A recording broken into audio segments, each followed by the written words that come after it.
Halo, jumpa lagi. Sehat ya semuanya. Hari ini kalian membuka video pada pertemuan kedua untuk pembahasan materi pembidangan hukum di hukum perorangan dan hukum keluarga. Sebelum-sebelumnya saya sudah utarakan bahwa apa yang akan kita bahas dalam materi yang bernuansa hukum itu pasti nanti ada hubungannya dengan bisnis ya. Ada risikonya ke bisnis, ada hubungannya juga ke etika. Oke, kita mulai ya.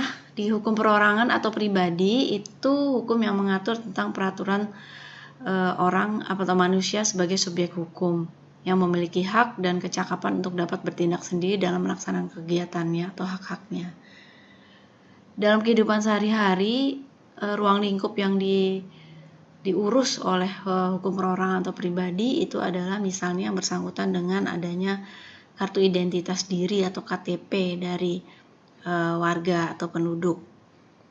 Ya, kalau kita berbisnis itu kalau kita membuat sebuah kontrak atau perjanjian dengan rekan bisnis atau dengan vendor atau dengan perusahaan gitu ya, yang pasti pertama diminta adalah identitas diri, yaitu salah satunya pasti dari KTP. Oke ya, yang jadi masalah adalah mungkin sekarang sudah iktp, tapi mudah-mudahan iktp itu sudah link kemana-mana ya. Maksud saya kalau zaman sebelum iktp itu mungkin saja terjadi KTP itu ada 2. Mudah-mudahan sekarang tidak seperti itu ya. Tidak ada kejadian seperti itu. Tapi masih ada kemungkinan risiko ya. Dalam hal ini gini, misalnya kita anggap aja iktp itu benar-benar sudah fix ya, tidak bisa dibuat 2 KTP di tempat yang berbeda. Misalnya itu udah settle seperti itu, kemungkinan masih ada risiko lain yang bisa dihadapi oleh kita pada saat kita berbisnis atau rekan partner kita pada saat berbisnis dengan kita. Tergantung yang nanti melakukan tindakan yang tidak etika yang siapa. Contohnya gini, kalian tinggal di daerah Jakarta Barat, di jalan Sawo Mateng misalnya. Oke, pada saat kalian berbisnis yang berjalan mungkin masa kontraknya adalah 2 tahun, kalian menetap di situ. Tapi di tengah jalan nih, tiba-tiba ada sesuatu hal yang membuat kalian harus pindah atau bagaimana gitu ya. Bisa juga, maaf nih kalau misalnya bisnis itu perorangan, modalnya dari modal sendiri atau dari harta yang pribadi atau keluarga, itu mungkin saja bisa terjadi bisnis itu sudah terlihat terseok-seok, kemudian modal sudah mau habis, terpaksa menjual rumah, pindahlah ke tempat lain. Nah, di sini terletak masalahnya apabila orang itu tidak berperilaku etika atau tidak berlaku etis dalam berbisnis. Orang tersebut tidak akan lapor bahwa dia sudah pindah domisili, masih tetap di tempat KTP tersebut, dan KTP yang baru di tempat yang baru itu tidak diurus. Nah, itu akan menjadi masalah. Kebayangkan apabila bisnis itu benar-benar stuck di akhirnya, maka salah satu pihak, apalagi orang yang merasa dirugikan, itu pasti akan menagih atau menuntut sesuatu yang menjadi haknya. Satu-satunya alamat yang dicari yang mana? Tentu yang KTP kan. Nah itu, Anda bisa bayangkan kan apa yang terjadi dari ranah hukum perorangan atau pribadi, resikonya ke bisnis. Gitu ya. Oke, hukum keluarga lebih seru lagi nih. Hukum keluarga adalah peraturan yang memuat mengenai perkawinan dan segala akibat hukum yang ditimbulkan seperti harta kekayaan suami istri dalam hubungan hukumnya tentang perwalian dan warisan dan lain-lain. Banyak banget ini faktor-faktor yang bisa menyelimuti hukum keluarga yang beresiko ke bisnis. Oke ya, saya klik untuk membicarakan harta dulu. Modal pasti dari harta untuk bisnis ya. Modal untuk bisnis pasti dari harta. Nah, harta yang mana yang mau digunakan ya atau akan digunakan? Kita bicara di sini masih personal, belum hukum perusahaan, belum perusahaan. Ya, masih personal to personal. Kalau melakukan bisnis itu memakai modalnya berasal dari mana? Oke, di hukum keluarga dikenal ada beberapa harta, yaitu harta bawaan, harta bersama, harta gonogini, harta warisan. Harta bawaan adalah harta yang dimiliki seseorang sebelum mereka terikat pernikahan. Misalnya nih, Anda sekalian pada saat ini masih pada single, terus mempunyai properti motor yang dibawa ke kampus atau dibawa ke tempat kerja. Persoalannya adalah, ya, motor itu adalah modal ya, dalam bentuk fisik gitu ya. Oke, persoalannya adalah motor itu atas nama siapa? Kalau atas nama Anda, berarti itu adalah harta bawaan Anda sampai kapanpun. Sampai Anda menikah pun itu tetap harta bawaan Anda yang bisa dan tidak bisa terbagi oleh pasangan Anda. Oke, dalam artian adalah tidak bisa berbagi finance-nya ya, nilai finance-nya atau value-nya. Tapi kalau berbagi manfaat tentu bisa, tergantung dari kesepakatan. Oke, harta bersama. Harta bersama adalah harta apapun yang didapat setelah seseorang itu terikat pernikahan. Jadi dalam rumah tangga, misalnya hanya yang laki-lakinya saja yang bekerja, apapun yang didapat dari hasil setelah mereka menikah itu adalah harta bersama. Kalau dua-duanya suami istri bekerja, itu apapun yang didapat, yang dibeli dari harta tersebut, harta kerja mereka berdua, itu adalah merupakan harta bersama. Resikonya apa? Amit-amit apabila rumah tangga itu tidak bisa dipertahankan, maka harta bersama itu menjadi harta gonogini yang harus dibagi dua. Makanya ada saran nih untuk orang tua, misalnya ada yang punya harta berlebih, ingin membelikan properti untuk anaknya, belilah sebelum anaknya tersebut menikah. Jangan sebagai kado pernikahan. Gitu ya. Kalau mau aman, apalagi nih zaman sekarang banyak orang tua yang punya kelebihan harta itu membelikan properti untuk anak perempuannya.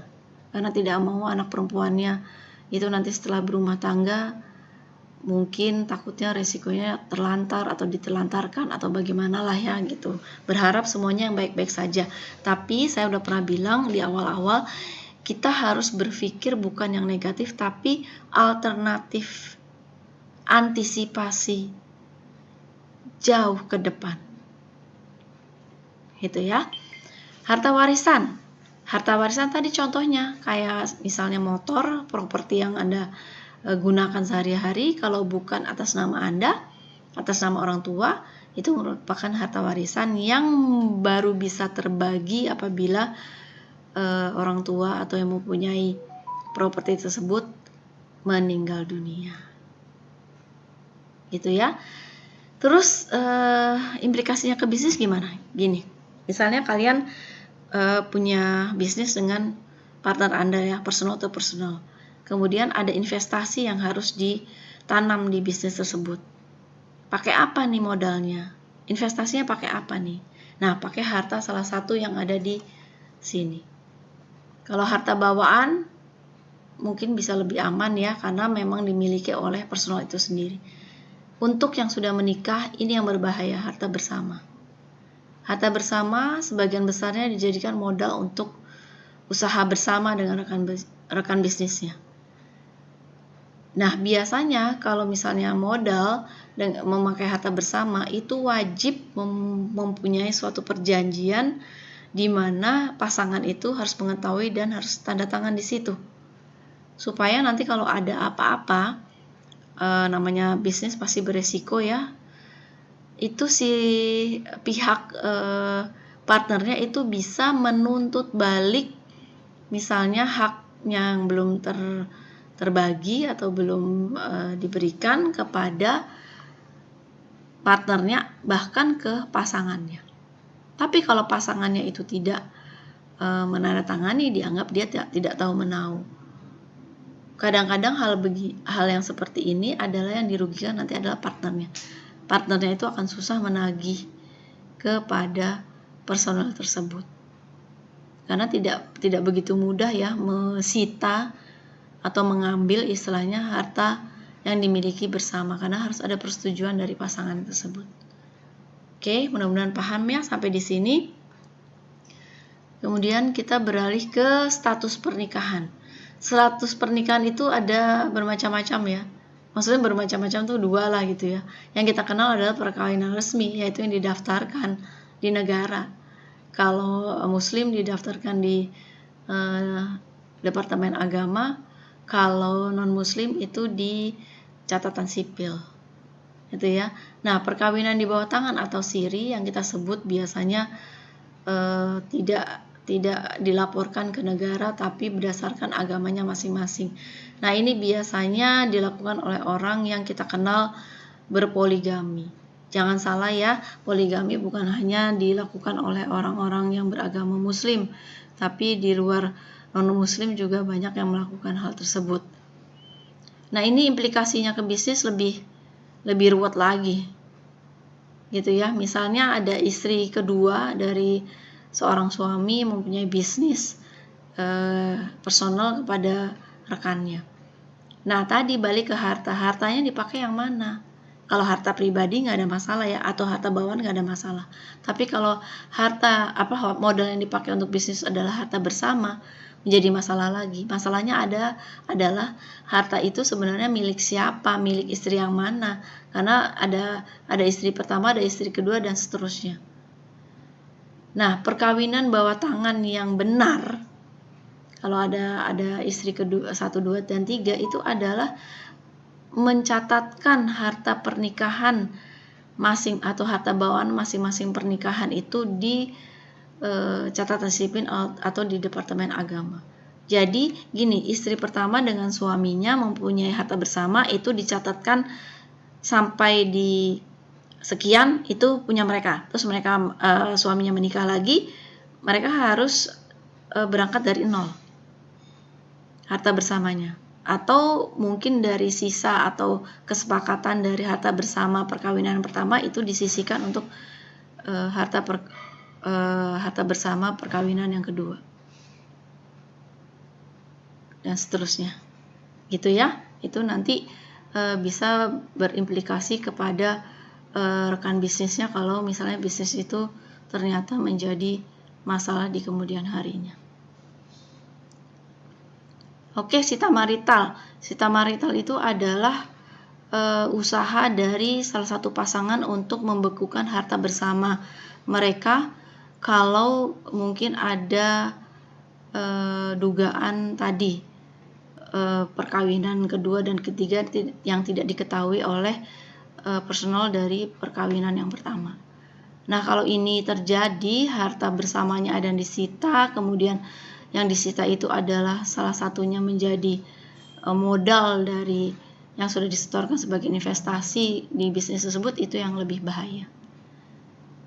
Oke ya, kita lanjutkan ke video yang berikutnya.